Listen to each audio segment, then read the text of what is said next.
Hai netizen, beberapa kategori berikut ini bisa menyebabkan bantuan BPNT Anda gagal salur. Nah, kategori apa saja itu? Silakan temukan jawabannya pada video ini. Mohon jangan di-skip agar nanti tidak menimbulkan kebingungan berkelanjutan. Silakan disimak penjelasannya.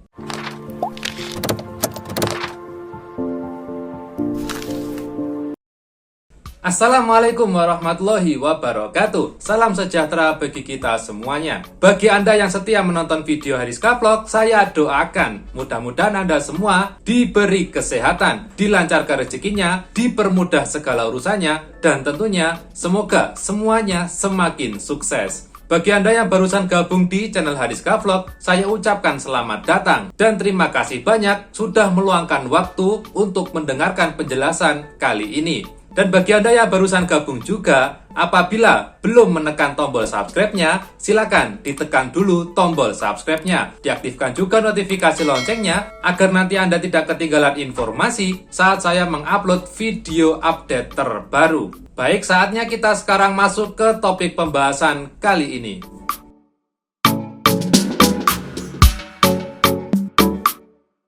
Pencairan BPNT atau Bantuan Pangan Non-Tunai Program Sembako kali ini sudah memasuki tahap kedua proses pencairan bulan Maret dan April. Setelah sebelumnya sudah dilakukan proses penyaluran, yakni pada tahap pertama yang sudah disalurkan pada minggu keempat April kemarin. Tentunya pada penyaluran tahap pertama ini tidak semua KPM BPNT bantuannya disalurkan. Informasi terkait pencairan BPNT dan bagi Anda yang saldonya masih saja kosong, bisa Anda simak pada video saya sebelumnya yang saya upload kemarin. Videonya bisa Anda cek pada link di atas ini.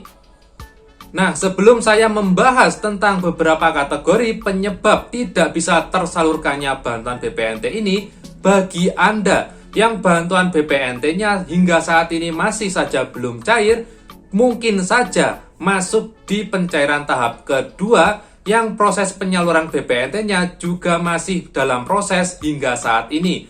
Bahkan di sebagian besar daerah di Indonesia, untuk pencairan BPNT tahap 2 masih belum dilakukan. Jadi, 7 kategori yang saya rangkum ini tidak bisa menjadi dasar mutlak kenapa bantuan BPNT Anda itu tidak cair. 7 kategori ini merupakan poin-poin yang saya rangkum berdasarkan informasi yang saya peroleh di lapangan. Baik, 7 kategori apa saja itu yang menyebabkan bantuan BPNT Anda itu gagal salur? Berikut 7 kategori tersebut.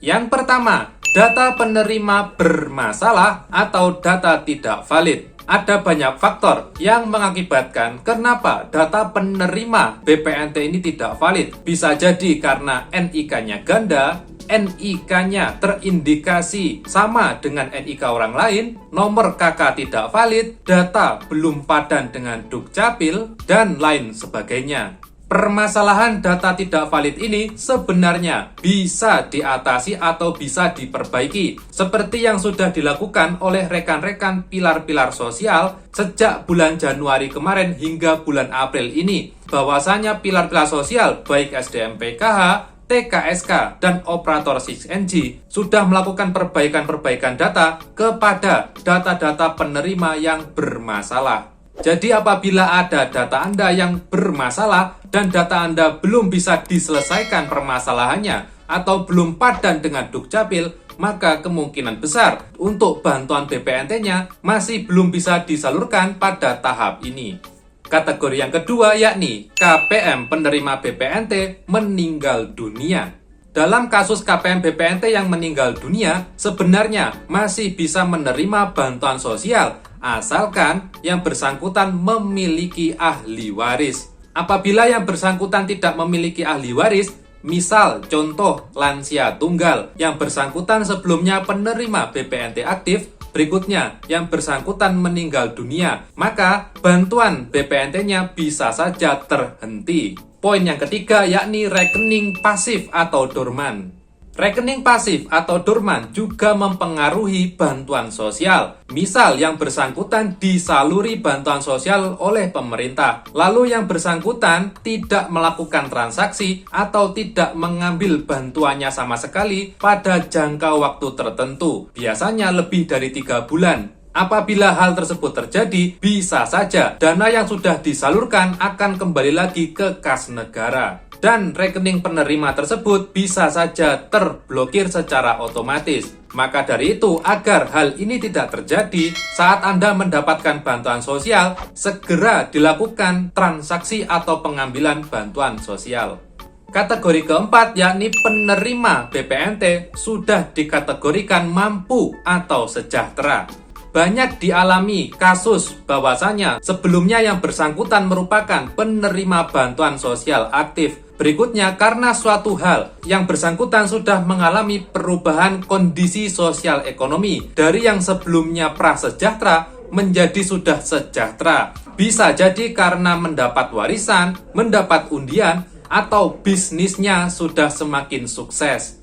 Jika didapati hal tersebut, maka yang bersangkutan sudah tidak layak lagi untuk mendapatkan bantuan sosial. Dan bantuan sosial yang bersangkutan sudah harus dicabut atau dihentikan.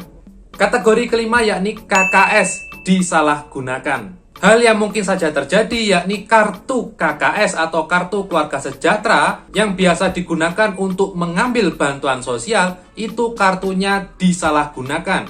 Maksud disalahgunakan ini bisa jadi kartunya itu digadaikan atau kartunya itu diserahkan kepada orang lain. Apabila kartu ini nanti diserahkan kepada orang lain, kita kan tidak tahu kartu ini dibuat untuk apa. Bisa jadi kartunya juga digunakan untuk hal-hal yang tidak kita inginkan, dan akhirnya yang menanggung resiko adalah kita sendiri sebagai pemilik kartu KKS tersebut. Maka dari itu, bagi Anda yang memiliki kartu KKS, khususnya penerima bantuan BPNT, silakan disimpan dengan baik-baik kartunya. Jangan sampai diserahkan kepada orang lain, agar nanti tidak terjadi hal-hal yang tidak diinginkan. Kategori keenam yakni KPM pindah alamat dan tidak lapor kepada pendamping program. Dalam hal KPM pindah alamat, ada baiknya Anda lapor kepada pendamping Anda di wilayah Anda sebelumnya. Apabila Anda tidak konsultasi dengan pendamping program sembako di daerah Anda sebelumnya, bisa jadi ada masalah yang timbul di daerah Anda yang baru. Bisa jadi kartu KKS-nya tidak bisa digesek atau masalah yang lain, sehingga berakibat pada bantuan BPNT yang tidak bisa dicairkan. Kategori yang ketujuh yakni KKS hilang. Kejadian KKS hilang juga sering sekali dialami oleh KPM penerima BPNT. Misal, kartu KKS BPNT Anda itu merupakan kartu KKS aktif. Misal kartu KKS ini hilang, maka akan mengganggu proses pengambilan bantuan. Karena kehilangan kartu KKS ini, untuk mengurus kartu KKS baru juga perlu surat kehilangan dari kepolisian. Dan nantinya Anda akan dicetakkan kartu KKS baru. Nah, ketika dicetakkan kartu KKS baru, bisa jadi bantuannya itu ikut pada kartu KKS baru, atau bisa jadi bantuan Anda sebelumnya itu hangus atau terblokir. Maka dari itu, agar nanti bantuan ini tidak terblokir, silakan dijaga dengan baik-baik kartu KKS-nya agar tidak hilang. Nah, mungkin itu dulu 7 kategori yang saya rangkum penyebab kenapa bantuan BPNT Anda itu gagal disalurkan. Mungkin itu dulu video dari saya. Mudah-mudahan dari Anda terhindar dari 7 kategori yang menyebabkan bantuan BPNT Anda itu gagal disalurkan. Dan bagi Anda yang bantuan BPNT-nya masih saja belum cair, saya doakan mudah-mudahan pada tahap 2 ini bantuan BPNT Anda sudah bisa cair.